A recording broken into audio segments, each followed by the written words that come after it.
Assalamualaikum warahmatullahi wabarakatuh. Waalaikumsalam. Kami mahasiswi PGSD FKIP UHAMKA mendapatkan tugas PLP di sekolah SDN Pulau Gebang 25 pagi ini. Sebelumnya izin memperkenalkan diri terlebih dahulu. Nama saya Mai Ulandari. Nama saya Iza Salsabila. Nama saya Rati Septiani. Nama saya Harifah Mai. Berkumpulnya kami di sini ingin mewawancarai Bapak yang berkaitan dengan tugas PLP 1. Di sini kami ingin menanyakan beberapa pertanyaan tentang yang ada di sekolah dasar negeri ini. Baik, pertanyaan pertama, bagaimana Pak karakteristik umum dari peserta didik yang ada di sekolah ini? Baik, Assalamualaikum warahmatullahi wabarakatuh. Waalaikumsalam warahmatullahi wabarakatuh. Terima kasih atas kunjungannya, atas kehadirannya dalam rangka DRP dari UHAMKA. Mudah-mudahan kunjungan ini membawakan hasil yang maksimal. Amin. Baik, dan sekalian, karakteristik umum di SDN Pulau Gebang 25 pagi pada umumnya adalah berlatar belakang dari kehidupan sosial dan ekonomi yang berbeda-beda,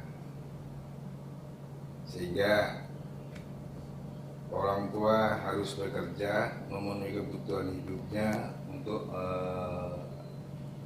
memberikan atau memenuhi kebutuhan hidup untuk keluarganya. Oleh karena itu, orang tua tidak dapat mendampingi dalam memberikan tanggung jawab putra-putrinya, terutama dalam pembiasaan atau kebiasaan belajar mengerjakan tugas-tugas dari sekolah, ataupun mungkin membantu pekerjaan orang tuanya di rumah. Sehingga dengan demikian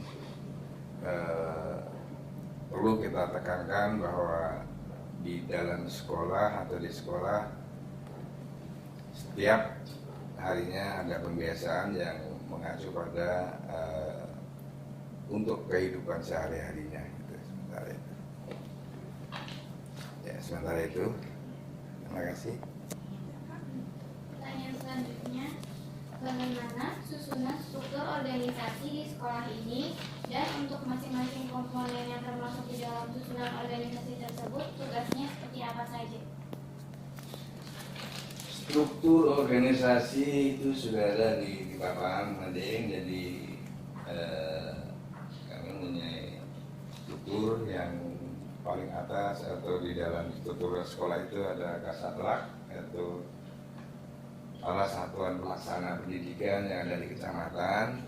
Kemudian di bawahnya juga ada pengawas SD, kemudian ada pengawas Mapolda, dan baru struktur yang ada di sekolahan yaitu kepala sekolah, kemudian wakil kepala sekolah dan bendahara, juga ada wakil kepala sekolah bidang kurikulum dan sebagainya. Kemudian ke bawah baru guru kelas masing-masing dari kelas 1 sampai dengan kelas 6, dan kami mempunyai rombongan belajar 14 rombongan belajar dengan guru kelas ada 14, guru bidang studi agama ada 2, guru olahraga ada 1, dan operatornya ada 2, jaga sekolah ada 2, guru juga ada satpam 1.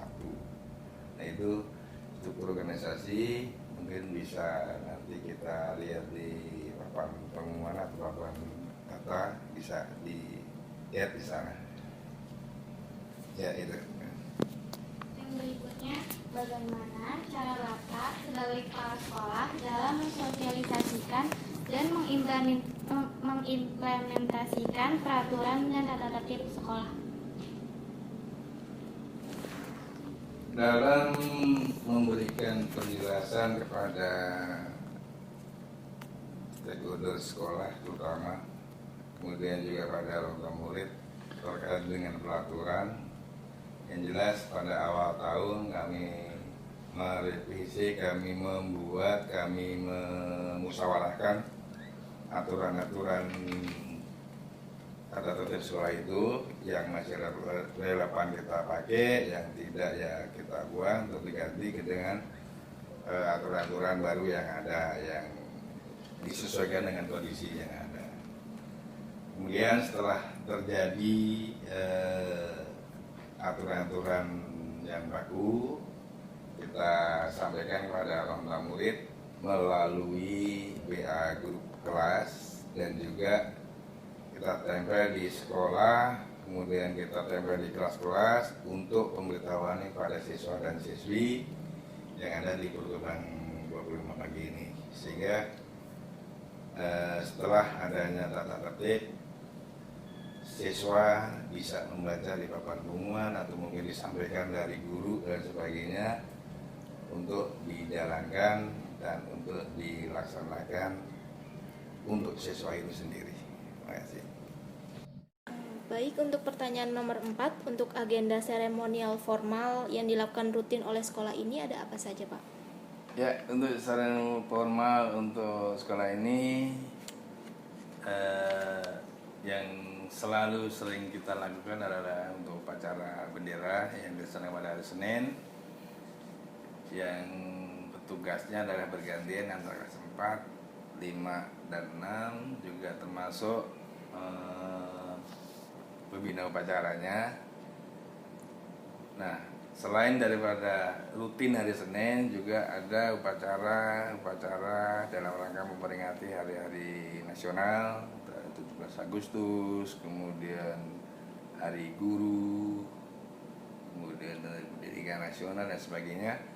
Ini juga kita mengadakan upacara yang notabene adalah petugasnya kami laksanakan semua guru itu dalam melaksanakan upacara dalam rangka memperingati Hari Nasional.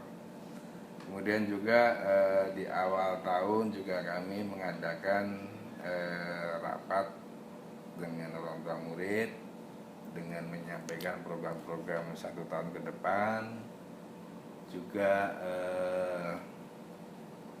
dalam rangka itu juga kami juga suka mengundang orang tua murid dalam rangka pertemuan-pertemuan yang kaitannya dengan mungkin sosialisasi dengan mungkin KJP dan sebagainya, atau mungkin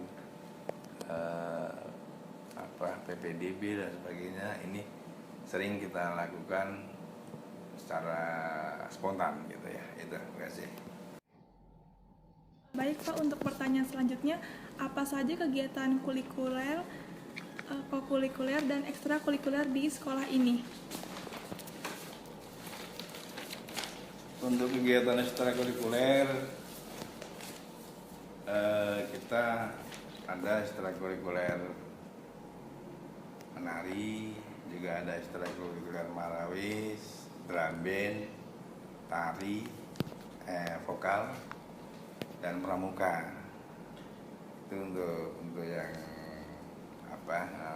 ekstrakurikuler. Kemudian untuk kokurikulernya barangkali guru juga memberikan tugas-tugas, tapi mungkin cara pemulaannya mungkin disepakati, atau mungkin antara guru dan siswa itu yang disepakati kapan dikumpulkan dan sebagainya, yang kokurikulernya, sehingga tugas-tugas yang diberikan siswa bisa diselesaikan oleh siswa dan dikembalikan sesuai dengan jadwal kesepakatan antara guru dan siswa. Nah, kemudian untuk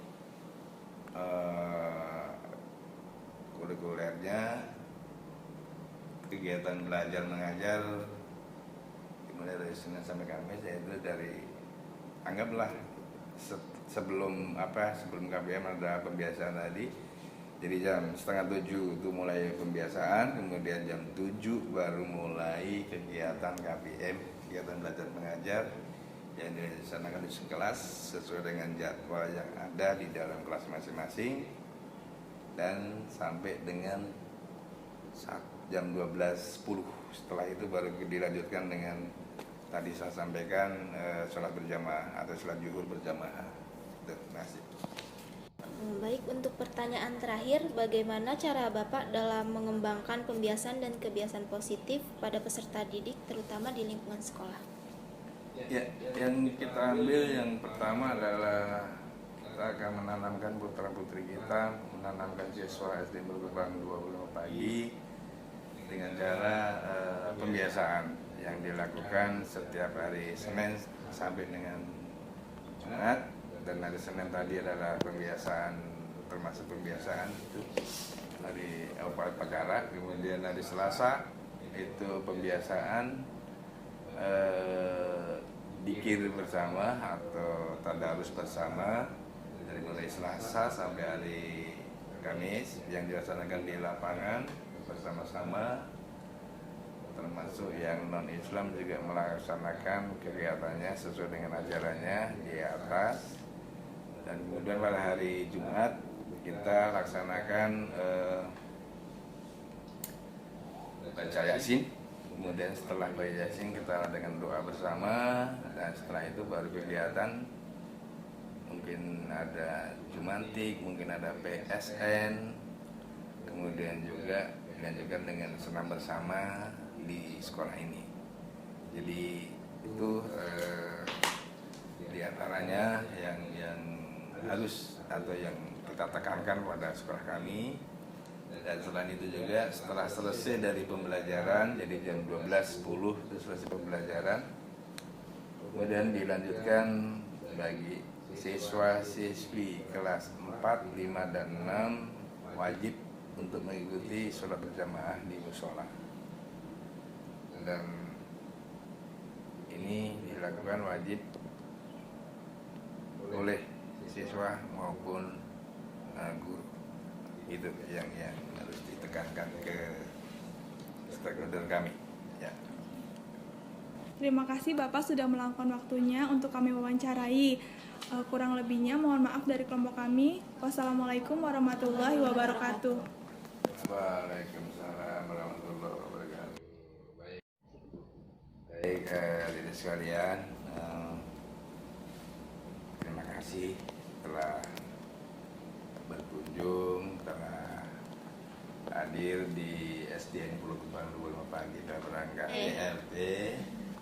Mudah-mudahan apa yang sudah kita lakukan, apa yang sudah kita sampaikan ada manfaatnya dan dapat memberikan yang terbaik untuk kalian semuanya.